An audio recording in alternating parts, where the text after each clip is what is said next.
Hi friends, welcome to Kriti cricket. 2025 பிப்ரவரி மாதம் champion trophy நடைபெற இருக்கிறது. 1996க்கு அப்புறம் ஐசிசி தொடரானது முதல் முறையாக பாகிஸ்தானில் நடைபெற இருக்கிறது.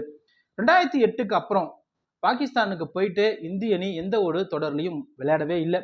2012 பார்த்தோம்னா எந்த ஒரு ஐசிசி டோர்னமெண்ட்டும் அல்லாம எந்த ஒரு தொடர்லையும் பாகிஸ்தானோட இந்தியா இது வரைக்கும் மோதவே இல்லை. கிட்டத்தட்ட 19 வருடங்களுக்கு பிறகு பாகிஸ்தான்ல சாம்பியன்ஷிப் டிராபியானது நடைபெற இருக்கிறது. இந்த டிராபியில பாகிஸ்தானுக்கு சென்று இந்தியா விளையாட முடியாது அப்படின்னு தற்போது ஐசிசியிடம் திட்டவட்டமாக தெரிவித்து விட்டது. இதனால பாகிஸ்தான் நிர்வாகம் பாத்தீங்கன்னா அதிருப்தி அடைந்திருக்கிறது. கடந்த ஆண்டு பாத்தீங்கன்னா ஆசிய கோப்பை பாகிஸ்தானில் நடைபெற்றது. அதுலயும் இந்திய அணி விளையாட முடியாது அப்படின்னு பிசிசிஐ தெரிவித்ததுனால இந்தியாவுடனான போட்டிகள் அனைத்துமே பாத்தீங்கன்னா இலங்கையில நடைபெற்று அந்த ஆசிய கோப்பை தொடரையும் இந்திய அணி வெற்றி பெற்றது. அதே போல இந்த சாம்பியன் டிராபி தொடரையும் இந்தியா பார்த்தீங்கன்னா துபாய் அல்லது இலங்கையில இந்தியாவிற்காக நடத்த வேண்டும். இந்தியாவுக்கு எதிரான மேட்சுகள் அனைத்தையுமே துபாய் அல்லனா இலங்கையில நடத்த வேண்டும் என ஐசிசிஐயிடம் பிசிசிஐ பார்த்தீங்கன்னா திட்டவட்டமாக தெரிவித்து இருக்கிறது. இதனால அதிர்ந்து போயிருக்கிறது பாகிஸ்தான் நிர்வாகம். மிகப்பெரிய பொருட்செலவுல கிட்டத்தட்ட 18 வருடங்களுக்கு பிறகு பாகிஸ்தான்ல டோர்னமெண்ட் நடக்கிறதுனால மிகவும் பாதுகாப்பான முறையில நடத்தவும் பாகிஸ்தான் நிர்வாகம் பார்த்தீங்கன்னா முடிவெடுத்திருக்கிறது. இதனால இந்தியா பாகிஸ்தான் வர முடியாது திட்டவட்டமாக அறிவித்ததுனால அதிருப்தி அடைந்திருக்கிறது பாகிஸ்தான்.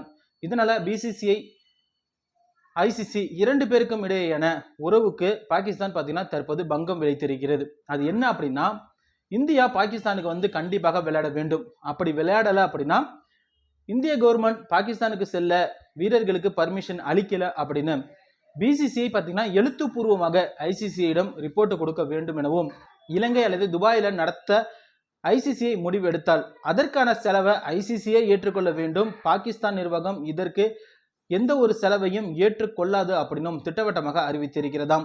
இதனால ஐசிசிஐக்கு மிகப்பெரிய அளவில் சிக்கல் ஏற்பட்டு இருக்கிறது. அது மட்டும் இல்லாமல் இந்த டோர்னமெண்ட்ல இந்தியாவை புறக்கணிக்க முடியாது. ஏன்னா ஐசிசிஐல இந்திய அணியால இந்திய ரசிகர்களால ஒவ்வொரு டோர்னமெண்ட் நடத்தப்பட்டாலும் அதற்கான பண வரவு பார்த்தீங்கன்னா இந்தியா மேட்ச் நடக்கும்போது மட்டுமே அதிகமான வசூல் செய்து ஐசிசிஐக்கு மிகப்பெரிய அளவில் பண வரவு கொடுத்து கொண்டு இருக்கிறது. இதனால இந்திய அணி ஐசிசிஐக்கு மிக மிக ஒரு முக்கியமான அணி. இந்திய அணியை தவிர்த்து ஐசிசியால இந்த சாம்பியன் டிராபியை நடத்த முடியாது. அதே போல பாகிஸ்தான் நிர்வாகம் பிடிவாதமாக இருப்பதனால பாகிஸ்தான் நிர்வாகத்திடம் ஐசிசி பார்த்தீங்கன்னா ரகசியமான முறையில பேச்சுவார்த்தை நடத்தி வராங்களாம். இந்தியாவிற்காக ஒத்துழைப்பு தர வேண்டும், இந்தியா கொடுக்கும் கோரிக்கையை ஏற்படுத்தி கொடுக்க வேண்டும் எனவும் பாகிஸ்தானிடம் ஐசிசி பார்த்தீங்கன்னா பேச்சுவார்த்தை நடத்தி வருகிறது. திட்டவட்டமாக இந்திய அணி பார்த்தீங்கன்னா பாகிஸ்தான் செல்லாது அப்படிங்கிறத பிசிசிஐ உறுதியாக ஐசிசியிடம் தெரிவித்திருக்கிறது. இதனால ஐசிசி மிகப்பெரிய அளவில் சிக்கல்ல தவித்தும் வருகிறது. இது போன்ற கிரிக்கெட் தகவல்களை தெரிந்து கொள்ள நமது சேனலை மறக்காம சப்ஸ்கிரைப் பண்ணிடுங்க. அப்படியே பக்கத்தில் உள்ள பெல் ஐக்கானை கிளிக் பண்ணிடுங்க. தேங்க்யூ.